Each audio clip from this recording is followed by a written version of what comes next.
All right, everybody, Bitcoin has taken a pretty large move down. So let's talk about what's going on here and how you guys can make some money off of it. First things first, remember we did talk about that breaking down of the 20 moving average and the 4-hour chart. Moving averages are still going to be my favorite thing here going forward. Now, unfortunately, over the last few hours, we also closed down below the 50. We now have this death cross imminent, and to me this means that we're going to be breaking back down closer to $34,500. We're pretty much over with the drop, it feels like right now, unless we have some type of bad news coming out that's going to cause us to drop down even more. This is not the time to be buying unless you're looking for more of catching the falling knife, which some people like to do that. I am more of just, hey, consolidation, wait for the breakout, and there you go. Right now, this is where most of you guys' stop losses have unfortunately hit. However, there is still some type of good news here for us. We have broken down below the 20-day moving average. That causes a lot of volatility, as you guys know. But if we do keep on moving back down to 34,000 or 34,500, whatever level you guys are looking for, that's going to be your first opportunity to buy back in for a short-term reversal. As far as what I see right now from Bitcoin, I've been kind of talking over the past few weeks is how the oscillators have been looking more and more bearish. But every time Bitcoin goes down, we've managed to pop back up as buyers have been ready there waiting to kind of absorb everything and kind of, try to make their own profit here because they were FOMOing into everything while we were kind of selling to everybody. But now it looks like over the next week or so, I would say a little bit further out there, we're probably going to end up breaking back down below this $34,000 level. And then from there, start coming back down to test out $33,000.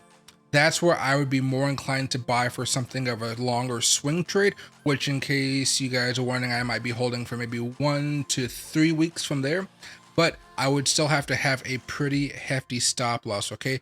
The fact that we are breaking down below the 20-day moving average means a lot to me because historically we have a lot of volatility here and we're not at levels of support at this right now. We're at levels of resistance, and those levels of resistance matter quite a bit.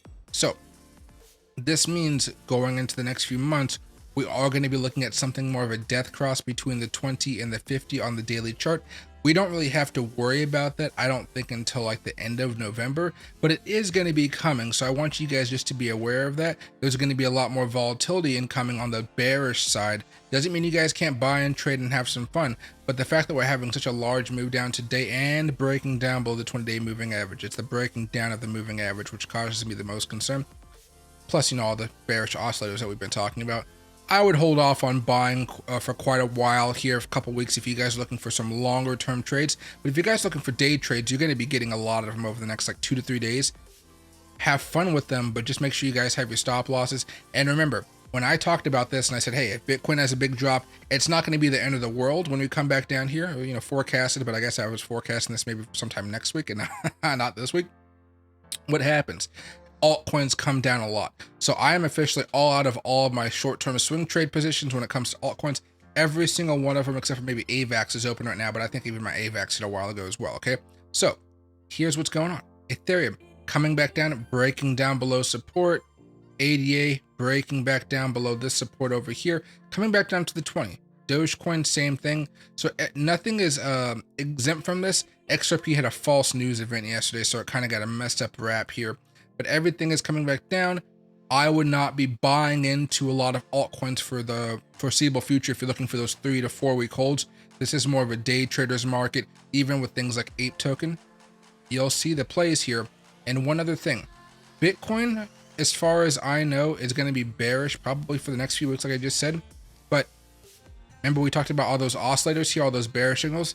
It looks like they're coming to fruition. So if you guys want to try this free indicator out, because we were testing it out a little bit, Divergence for Many Indicators version 4, it seems to be doing some good, and you guys can already see all the other oscillators right here as well. Last thing, this is a little bit more of a longer term thing, I would say, but this is a monthly chart for Bitcoin looking at Gann squares. We're having a little bit of trouble breaking above this resistance, and I wouldn't even say breaking above, just holding above that resistance, and it looks like we may get rejected. Hopefully next month we can actually have a little bit more of a dip and rip type of effect, but if we are going to have a true dip and rip effect, it may actually take 2 to 3 months. I know that kind of sounds stupid, but kind of had to go through it here. Consolidation, breakout, held, consolidation, and then we tried to break out here. I'm still pretty bullish on Bitcoin overall. unless the economy really starts to turn over, which it doesn't seem to be at this point in time. But just keep in mind that we're going to be looking at some volatility, and by the end of the month, you really want to see Bitcoin basically just hold above 36,000. We're at 35,000. It's not impossible. We just need to see that momentum come up, and hopefully over the next few weeks, we're going to have that news as far as the ETF that could really get Bitcoin going again. But it looks like we're going to need news to get out of this multi-week bearish trend that we're just kind of starting at this point, okay? Have a good rest of your day, and let me know if you have any questions.